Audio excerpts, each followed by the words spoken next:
الحمد للہ رب العالمین والصلاة والسلام علی سید الانبیاء والمرسلین وعلی آلہ واصحابہ اجمعین، اما بعد۔ رمضان المبارک کا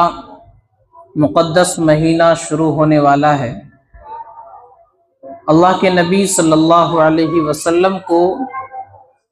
اس مہینے کی آمد کا 2 مہینے پہلے سے ہی انتظار رہتا تھا۔ جب رجب کا چاند نظر آتا تو آپ دعا فرماتے تھے، اللہم بارک لنا فی رجب و شعبان وبلغنا رمضان، کہ اے اللہ ہمارے لیے رجب اور شعبان کے مہینے میں برکت عطا فرما اور ہمیں رمضان تک پہنچا دے۔ تو جو مہمان جتنا اہم ہوتا ہے اس کے آنے سے پہلے انسان اسی طرح کی تیاری کرتا ہے۔ ہمارے گھر کوئی مہمان آنے والا ہو تو وہ مہمان جس لیول کا ہوتا ہے ہمارے لیے، ہم اسی لیول کی تیاری بھی کرتے ہیں، تاکہ جب وہ مہمان ہمارے یہاں آ جائے تو ان کو کسی طرح کی کوئی تکلیف نہ ہو، ان کی آسانی کے لیے، آرام پہنچانے کے لیے تمام اسباب ہمارے پاس موجود ہوں، ہم اس کی کوشش کرتے ہیں۔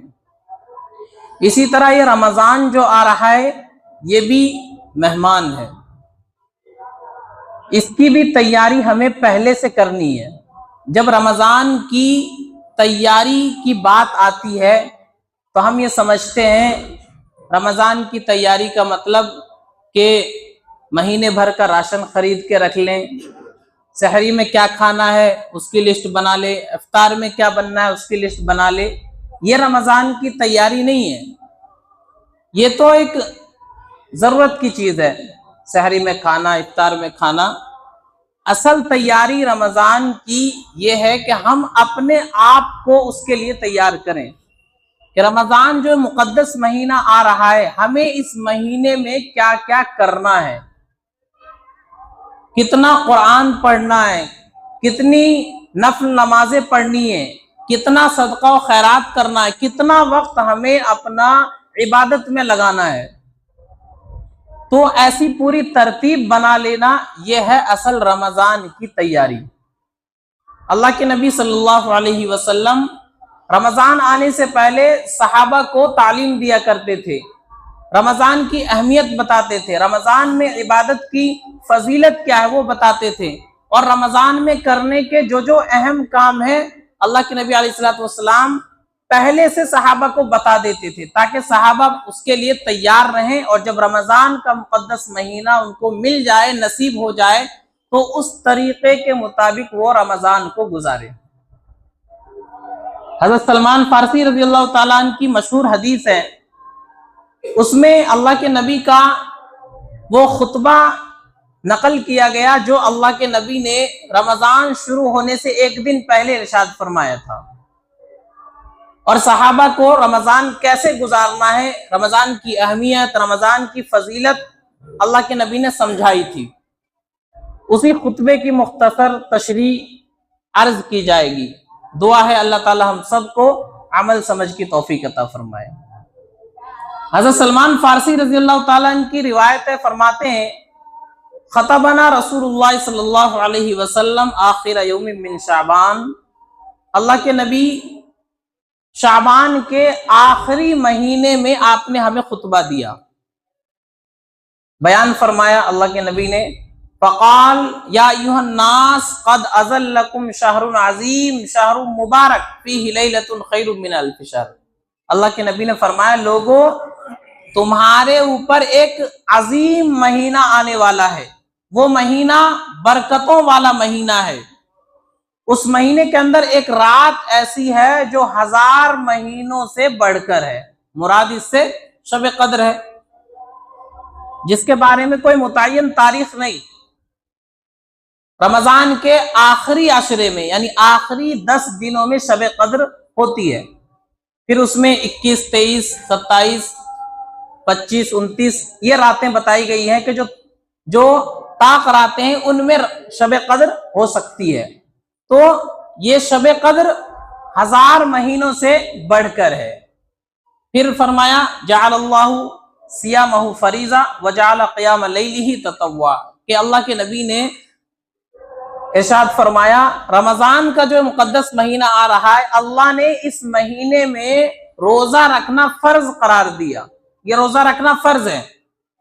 اور اس کی رات میں قیام کرنا یعنی کھڑے ہو کر کے اللہ کے سامنے عبادت میں مشغول ہونا، یہ اللہ تعالیٰ نے نفل رکھا ہے، یعنی تراویح کی بات ہو رہی ہے۔ اللہ کے سامنے کھڑا ہونا، قرآن کریم سننا اور سنانا، یہ بھی اس مہینے کی اہم عبادت ہے۔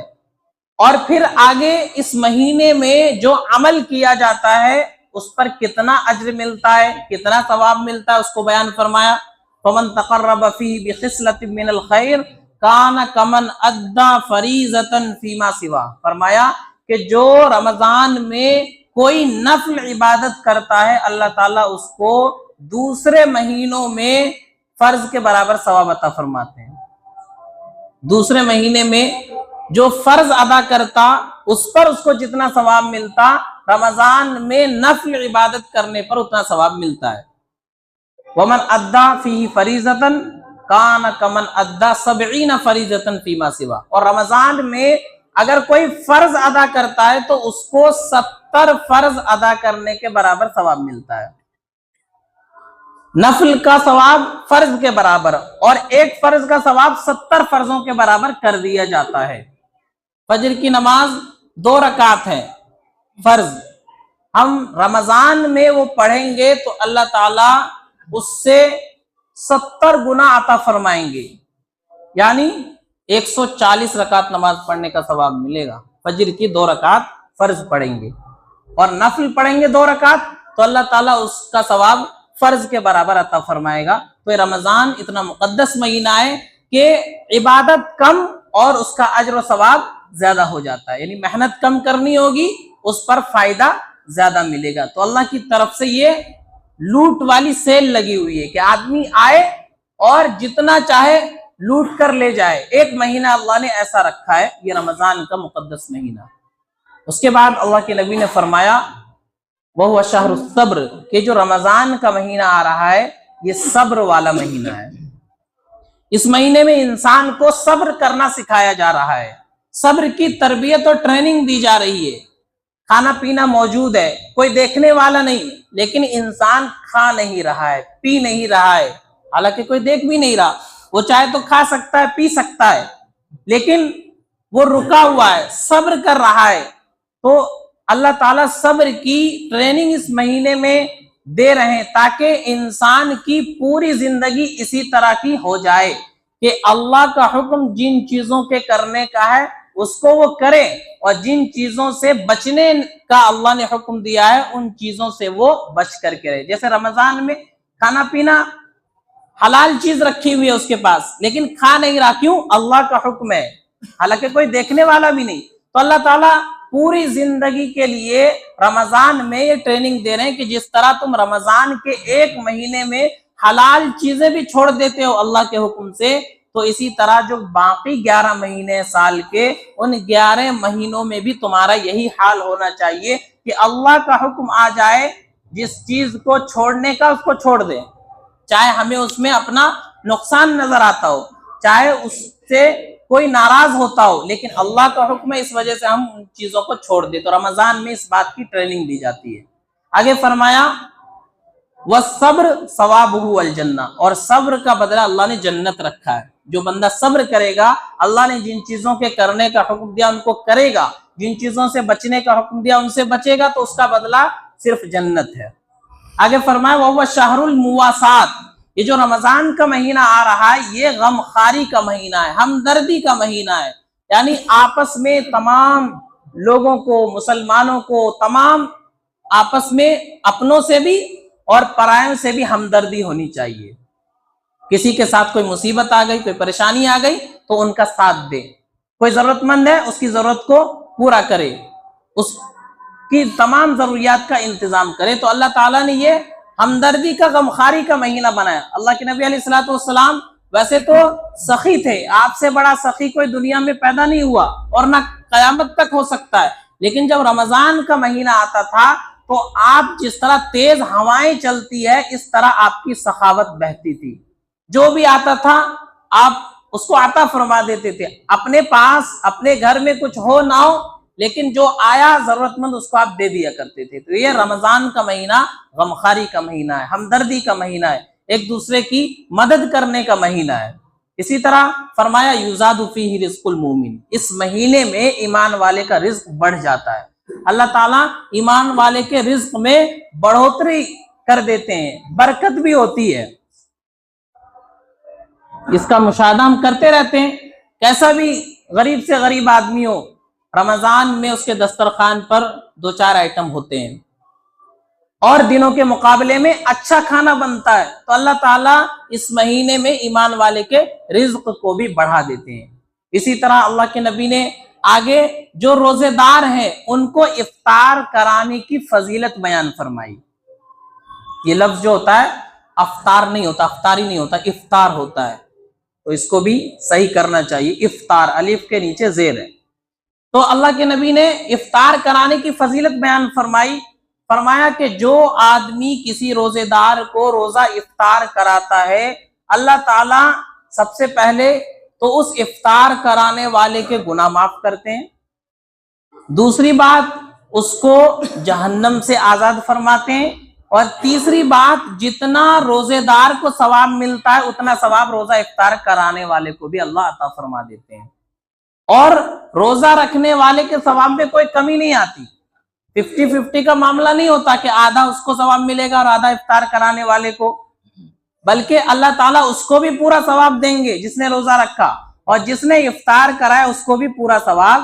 ملے گا۔ تو نبی نے فرمایا من فطر صائما کان لہ مغفرۃ لذنوبہ وعتق رقبۃ من النار وکان لہ مثل اجرہ من غیر ان ینتقص، یعنی روزے دار کے ثواب میں بھی کوئی کمی نہیں ہوگی، جو روزہ افطار کرائے گا اللہ اس کو بھی ثواب دیں گے، روزہ رکھنے والے کو بھی ثواب دیں گے، اور افطار کرانے والے کے گناہ بھی معاف ہوں گے، اور جہنم سے بھی اس کو آزادی ملے گی۔ جب صحابہ نے یہ فضیلت سنی کہ افطار کرانے کی اتنی بڑی فضیلت اور اتنا ثواب ہے، تو صحابہ کے دل میں بھی خواہش ہوئی۔ صحابہ تو عمل کے حریص تھے، جیسے ہی کوئی عمل پتہ چلتا تھا فوراً اس پر عمل شروع کر دیتے تھے،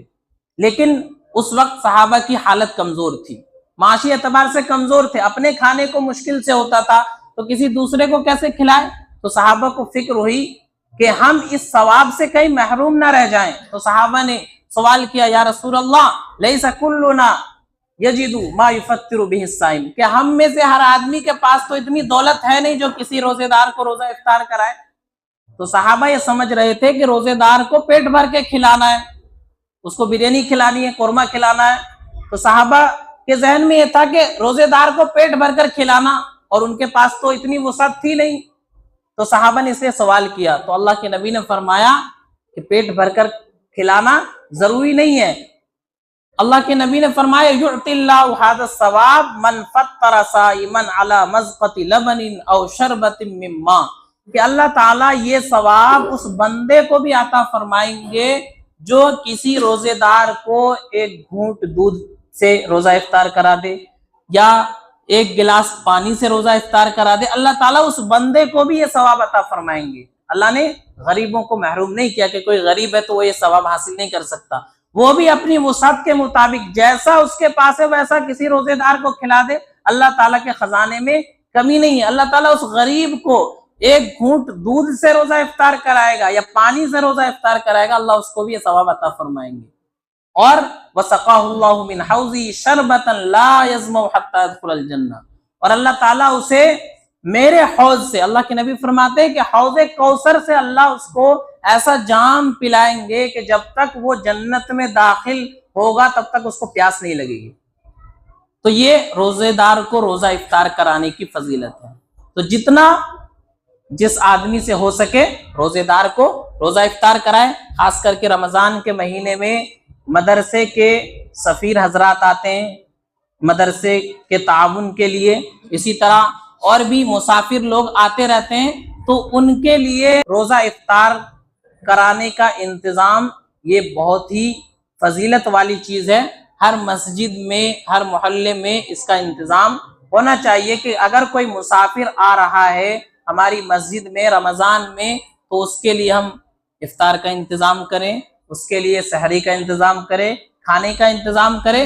اور زیادہ تر تو جو مسافر آتے ہیں وہ عالم ہوتے ہیں، حافظ ہوتے ہیں، مدرسے کے مدرس ہوتے ہیں، تو ان کو اگر کھلائیں گے تو اور زیادہ ثواب ملے گا۔ ایک تو روزے دار کو افطار کرانے کا، اوپر سے وہ عالم بھی ہے، حافظ بھی ہے، دین کا کام کرنے والا آدمی ہے، تو اور زیادہ ثواب ملے گا۔ تو اس چیز کا اہتمام کرنا چاہیے۔ تو اللہ کے نبی نے فرمایا جو ایک گھونٹ دودھ پلا دے، پانی سے روزہ افطار کرا دے، اللہ اس کو بھی یہ ثواب عطا فرماتے ہیں۔ آگے فرمایا وَهُوَ شَهْرٌ أَوَّلُهُ رَحْمَةٌ وَأَوْسَطُهُ مَغْفِرَةٌ وَآخِرُهُ عِتْقُ رَقَبَةٍ مِّنَ النَّارِ، کہ یہ جو مہینہ ہے یہ مہینہ ایسا ہے کہ صرف اس کا پہلا حصہ یا لاسٹ کا حصہ یا بیچ کا حصہ صرف یہ رحمت اور فضیلت اور برکت والا نہیں، بلکہ یہ پورا مہینہ ہی برکت والا ہے۔ فرمایا یہ جو پہلا حصہ ہے اس مہینے کا، یعنی پہلے 10 دن یہ رحمت والے ہیں، اور دوسرے 10 دن جو ہے یہ مغفرت والے ہیں، اور تیسرے 10 دن جو ہیں وہ جہنم سے آزادی والے ہیں۔ تو یہ پورا مہینہ فضیلت والا، رحمت والا، برکت والا مہینہ ہے۔ تو اس پورے مہینے کی ہمیں قدر کرنی ہے۔ اور آخر میں اللہ کے نبی نے جو کہیں مالک ہے، کہیں کا باس ہے، کہیں کا ذمہ دار ہے، کسی فیکٹری کا، کمپنی کا آنر ہے، اللہ کے نبی نے ان کے لیے بھی ایک نصیحت فرمائی اور ان کے لیے بھی ایک فضیلت والا کام بتایا۔ فرمایا اللہ کے نبی نے کہ جو آدمی اس رمضان کے مہینے میں اپنے مملوک سے، یعنی اپنا کوئی غلام ہے، نوکر ہے، یا اپنے یہاں کام کرنے والے لوگ ہیں، ان سے بوجھ کو ہلکا کر دیتا ہے، یعنی کام ان سے رمضان کی وجہ سے کم لیتا ہے۔ پہلے 8 گھنٹے کی ڈیوٹی لیتا تھا، رمضان میں 6 گھنٹے کر دیے۔ اسی طرح پہلے کام زیادہ کرواتا تھا، رمضان کی وجہ سے کام کا بوجھ کم کر دیا، تو فرمایا اللہ تعالیٰ اس بندے کو بھی معاف فرما دیتے ہیں، اس کو بھی جہنم سے آزاد فرما دیتے ہیں۔ تو ہمیں اور آپ کو چاہیے کہ یہ جتنی فضیلتیں بیان کی گئی ہے ہم ان تمام کو حاصل کرنے کی کوشش کریں۔ رمضان شروع ہونے والا ہے، اس سے پہلے اپنا ٹائم ٹیبل ایسا بنائیں کہ زیادہ سے زیادہ وقت ہمارا عبادت میں لگ سکے، زیادہ سے زیادہ وقت ہمارا جو ہے اچھے کاموں میں لگ سکے، قرآن کی تلاوت میں لگ سکے، نفل نمازوں میں لگ سکے، ذکر و اذکار میں لگ سکے، اور زیادہ سے زیادہ ہم اللہ کے راستے میں خرچ کر سکے، غریبوں کی مدد کر سکے۔ یہ ہے اصل رمضان کی تیاری کرنا۔ صرف سحری کا کھانا کیا بنے گا اور افطار میں کیا بنے گا یہ بنا لینا، لسٹ تیار کر لینا، یہ رمضان کی تیاری نہیں ہے۔ رمضان کی اصل تیاری ہے اپنے آپ کو رمضان کے لیے تیار کرنا ہے، اور ہمیں دیکھنا ہے کہ ہمارا پہلے وقت کیسے گزرتا تھا، رمضان میں کیسے گزر رہا ہے، اور رمضان کے بعد کیسے گزر رہا ہے۔ تو رمضان کا مہینہ جو آ رہا ہے یہ ہماری تربیت کے لیے آ رہا ہے، ہماری زندگی کو بدلنے کے لیے آ رہا ہے۔ اگر ہم رمضان سے پہلے جیسے تھے رمضان میں بھی ویسے ہی رہے اور رمضان کے بعد بھی ویسے ہی رہے، تو اس رمضان کا ہماری زندگی میں کیا فائدہ ہوگا؟ تو رمضان آنے سے ہماری زندگی بدل جانی چاہیے، رمضان آنے سے ہماری زندگی میں ایک چینجنگ آنی چاہیے کہ ہم پہلے جو کام غلط کر رہے تھے ان کاموں کو چھوڑ دے، اور جو اچھے کام کر رہے تھے اس پر جمے رہے اور زیادہ اچھے کام کرنے کی کوشش کرے۔ تو یہ رمضان ہمارے لیے رحمت ثابت ہوگا، اور اس رمضان کا ہماری زندگی میں فائدہ ہوگا۔ اور اگر رمضان آیا جیسے پہلے ہماری زندگی چل رہی تھی ویسے ہی رمضان میں بھی چلی گئی، تو اس رمضان کا ہمارے زندگی میں ہمارے لیے کوئی فائدہ نہیں ہوگا۔ رمضان تو برکت والا، فضیلت والا، رحمت والا، لیکن اسی آدمی کے لیے جو اس کی گھڑیوں سے فائدہ اٹھا لے اور جو اس کو غفلت کے ساتھ گزار دے۔ رمضان سے پہلے بھی وہی زندگی گزر رہی تھی اور رمضان میں بھی اسی طرح گزار دیا، تو اللہ کے نبی نے ایسے لوگ کے لیے بد دعا فرمائی ہے۔ ایک مرتبہ اللہ کے نبی ممبر پر تشریف لے جا رہے تھے، 3 سیڑھی آپ کے ممبر میں تھی، پہلی سیڑھی پر قدم رکھا آپ نے آمین فرمایا، دوسری پر قدم رکھا آپ نے آمین کہا، تیسری پر قدم رکھا آپ نے آمین کہا۔ تو صحابہ نے دیکھا یہ پہلی مرتبہ ایسا ہوا ہے، کوئی یہاں دعا نہیں کر رہا، آپ نے آمین کس بات پر کہا؟ تو اللہ کے نبی سے صحابہ نے پوچھا کیا رسول اللہ، ہم نے عجیب و غریب بات آج دیکھی، آپ نے ہر سیڑھی پر قدم رکھا تو آمین کہا۔ تو نبی نے فرمایا بات یہ ہے کہ میرے پاس جبرائیل آئے تھے اور انہوں نے کہا کہ جو آدمی رمضان کا مقدس مہینہ پائے اور وہ اپنے آپ کو جہنم سے آزاد نہ کرا لے وہ آدمی برباد ہو جائے۔ بد دعا دی اللہ حضرت جبرائیل نے، تو میں نے اس بد دعا پر آمین کہا۔ اسی طرح دوسری سیڑھی پر قدم رکھا تو حضرت جبرائیل نے بد دعا دی کہ جو آدمی اپنے ماں باپ کو پائے اور ان کی خدمت کر کے اپنے آپ کو جنت کا مستحق نہ بنا لے وہ بھی آدمی برباد ہو جائے، تو میں نے اس پر آمین کہا۔ اسی طرح حضرت جبرائیل نے ایک اور بد دعا کی کہ جو آدمی اللہ کے نبی کا نام سنے اور آپ پر درود نہ پڑے وہ آدمی بھی برباد ہو۔ تو حضرت جبرائیل نے یہ 3 بد دعا فرمائی، میں نے ہر بد دعا پر آمین کہا۔ تو کتنی سخت بات ہے، رمضان کا مہینہ ملے اور ہم اپنے آپ کو جہنم سے آزاد نہ کرائیں، ہماری زندگی نہ بدلے، تو اللہ کے نبی نے